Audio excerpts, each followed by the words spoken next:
தோசைக்கல் மேலே சுடுதண்ணியை ஊற்றி பாருங்கள், ஷாக் ஆவீங்க. ஆமாங்க, நம்ம யூஸ் பண்ணுற நான்ஸ்டிக் தவாவில் எவ்வளோ அழுக்கு இருந்தாலும் சரி, வீட்டில் உள்ள பொருளை வச்சு நம்ம ஈஸியாக ரிமூவ் பண்ணிடலாம். அது மட்டும் இல்லாமல் தோசையும் ஹோட்டலில் சாப்பிட்ற மாதிரி நல்லா மொறு மொறுன்னு வருங்க. எந்தெந்த டிப்ஸ்ன்னு பார்க்குறதுக்கு முன்னாடி welcome back to my channel. வாங்க நம்ம வீடியோக்குள்ளே போகலாம். இதுக்கு முன்னாடி போட்டிருந்த வீடியோவில் இரும்பு தோசைக்கல்லை எப்படி க்ளீன் பண்ணுறதுன்னு போட்டிருந்தேன். அதில் நிறைய பேர் நான்ஸ்டிக் தோசைக்கல்லை எப்படி க்ளீன் பண்ணுறதுன்னு கேட்டிருந்தாங்க. அவங்களுக்காக தான் இந்த வீடியோ நான் க்ளீன் பண்ணி காட்ட போகிறேன். அந்த வீடியோட லிங்க் டிஸ்கிரிப்ஷனில் கொடுக்குறேன், பார்க்காதவங்க போய் செக் பண்ணி பார்த்துக்கோங்க. நான்ஸ்டிக் தவாவில் எப்போவுமே யூஸ் பண்ணுறது ஈஸி, ஆனால் மெயின்டைன் பண்ணுறது ரொம்ப கஷ்டங்க. இது நான் 3 வருஷத்துக்கு முன்னாடி யூஸ் பண்ணிட்டு இருந்த கல் ரொம்ப அழுக்கு பிடிச்சிருக்கிறனால நாங்கள் எடுத்து வச்சுட்டோம். சரி, உங்களுக்காக இதை க்ளீன் பண்ணி காட்டலாமே நான் எடுத்துகிட்டு வந்திருக்கேன். சரி, வாங்க நம்ம வீடியோக்குள்ளே போகலாம். ஒரு சின்ன பாத்திரத்தில் கொஞ்சமாக தண்ணி சேர்த்து நல்லா சூடு பண்ணிடுங்க. தண்ணி நல்லா சூடானதும் கேஸ் ஆஃப் பண்ணிவிட்டு நம்ம பாத்திரம் விளக்க யூஸ் பண்ணுற ஏதாவது லிக்விட் இருந்தால் அதில் சேர்த்துருங்க. நல்லா சூடாக இருக்கிற தண்ணியை தோசைக்கல் மேலே ஊற்றிடுங்க. ஊற்றிட்டு ஒரு 10 நிமிஷத்துக்கு அப்படியே ஊற போட்டுருங்க. இது கூட ஒரு 2 மூடி அளவுக்கு வினிகர் சேர்த்துருங்க.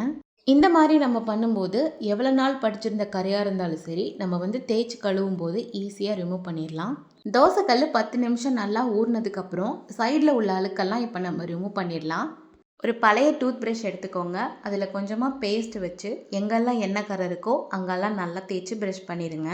கரை ரொம்ப கடினமாக இருக்குது, ரொம்ப எண்ணெய் பசையாக இருக்குது அப்படின்னா இந்த மெத்தடை நீங்கள் ஃபாலோ பண்ணிக்கோங்க.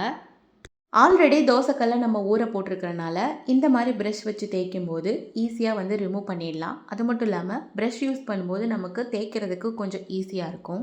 பாதி எண்ணெய் கரையை நம்ம க்ளீன் பண்ணியாச்சு. இப்போ மீதி உள்ள கரையை பேக்கிங் சோடா போட்டு க்ளீன் பண்ணிடலாம். எங்கெல்லாம் அதிகமான கரை இருக்கோ அங்கே மட்டும் பேக்கிங் சோடா போட்டுருங்க.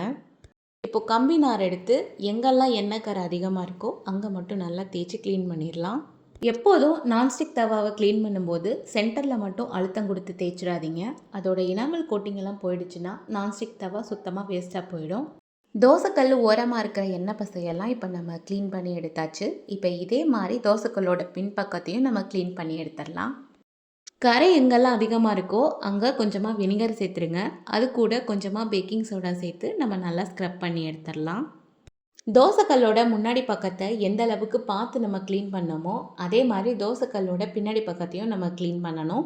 இண்டக்ஷன் பேஸாக இருந்தால் இன்னுமே கொஞ்சம் கேர்ஃபுல்லாக பார்த்து க்ளீன் பண்ணணும், இல்லைனா பேஸ் ஆகாது. நல்லா ஸ்க்ரப் பண்ணி க்ளீன் பண்ணதுக்கப்புறம் ஓரளவுக்கு கரையெல்லாம் நல்லாவே போயிடுச்சுங்க. எந்த அளவுக்கு போயிருக்குன்னு நீங்களே டிஃப்ரென்ஸ் பண்ணி பாருங்கள். இப்போ நம்ம மீதி உள்ள கரையை எப்படி க்ளீன் பண்ணுறதுன்னு பார்த்துடலாம். மீதி உள்ள கரையை நம்ம எப்போவும் பாத்திர விளக்க யூஸ் பண்ணுற சோப்பை வச்சே நல்லா க்ளீன் பண்ணி எடுத்துடலாம். தோசைக்கல்லோட சைடில் உள்ள கரைங்கிறனால நம்ம நல்லாவே அழுத்தம் கொடுத்து க்ளீன் பண்ணிடலாம். நான்ஸ்டிக் தவா யூஸ் பண்ணுறத முடிஞ்ச அளவுக்கு அவாய்ட் பண்ணிடுங்க. இதை நம்ம யூஸ் பண்ண நமக்கு கேன்சர் வர்றதுக்கு அதிகமான வாய்ப்பு இருக்குது. ஒரு 15 நிமிஷத்துக்கு நல்லா க்ளீன் பண்ணி முடித்ததுக்கப்புறம் இதை உங்களுக்கு வாஷ் பண்ணி காட்டுறேன். எந்த அளவுக்கு அழுக்கு போய் க்ளீனாக இருக்குன்னு பாருங்கள். இரும்பால் செஞ்ச பாத்திரங்களை அதிகமாக யூஸ் பண்ணுங்கள். இரும்பு தேய தேய நமக்கு இரும்பு சத்து உடம்புக்கு போகும். அதனால் அதிக அளவுக்கு நான்ஸ்டிக் தவாவை யூஸ் பண்ணாதீங்க. எந்த அளவுக்கு கரையெல்லாம் போய் புதுசு மாதிரி இருக்குன்னு பாருங்கள். இப்போ இதை நம்ம எப்படி யூஸ் பண்ணலாம் அப்படிங்கிறத பார்த்துடலாம். தோசைக்கல்லை கழுவுனதுக்கப்புறம் ஒரு துணியை வச்சு ஈரத்தெல்லாம் நல்லா தொடச்சி எடுத்துருங்க. கொஞ்சம் கூட ஈரம் இருக்கக்கூடாது. ஈரம் இல்லாமல் தோசைக்கல்லை தொடச்சதுக்கப்புறம் கொஞ்சமாக எண்ணெய் சேர்த்துருங்க. எண்ணெய் சேர்த்துட்டு தோசைக்கல்லோட எல்லா பக்கமும் படுற மாதிரி கையை வச்சு நல்லா அப்ளை பண்ணி விட்டுருங்க. தோசைக்கல் க்ளீன் பண்ணி ரெடி பண்ணியாச்சு. இப்போ இதில் தோசை எப்படி வருதுன்னு பார்த்துடலாம். தோசை ஊற்றுறதுக்கு முன்னாடி தோசைக்கல் மேலே ஒரு முட்டையை உடைச்சி ஊற்றிடுங்க. உடச்சி ஊற்றுனதுக்கப்புறம் எல்லா பக்கமும் ஸ்ப்ரெட் பண்ணுற மாதிரி நல்லா ஸ்ப்ரெட் பண்ணி விட்டுருங்க. எப்போ தோசைக்கல்லை க்ளீன் பண்ணாலும் இந்த மாதிரி ஒரு முட்டையை உடச்சி ஊற்றுனதுக்கப்புறம் தோசை ஊற்றுனீங்கன்னா தோசை உங்களுக்கு ஈஸியாக வரும். அதே மாதிரி எப்போ புதுசு வாங்கினாலும் இதே மாதிரி ரிப்பீட் பண்ணுங்கள். தோசைக்கல்லை ப்ரிப்பேர் பண்ணியாச்சு. இப்போ நம்ம தோசை ஊற்றி பார்த்துடலாம். இந்த மாதிரி நிறையா கிச்சன் வீடியோஸ் அண்ட் டிப்ஸ் நம்மளோட சேனலில் ரெகுலராக அப்லோட் பண்ணிக்கிட்டே இருக்கோம். நீங்கள் இப்போ தான் புதுசாக பார்க்குறீங்கன்னா மறக்காமல் சப்ஸ்கிரைப் பண்ணிக்கோங்க. தோசை ஊற்றுனதுக்கப்புறம் பாருங்கள், நல்லா செவந்து வருது. இந்த மாதிரி செவந்து வந்தாலே தோசை நல்லா மொறு மொறுன்னு இருக்கும்.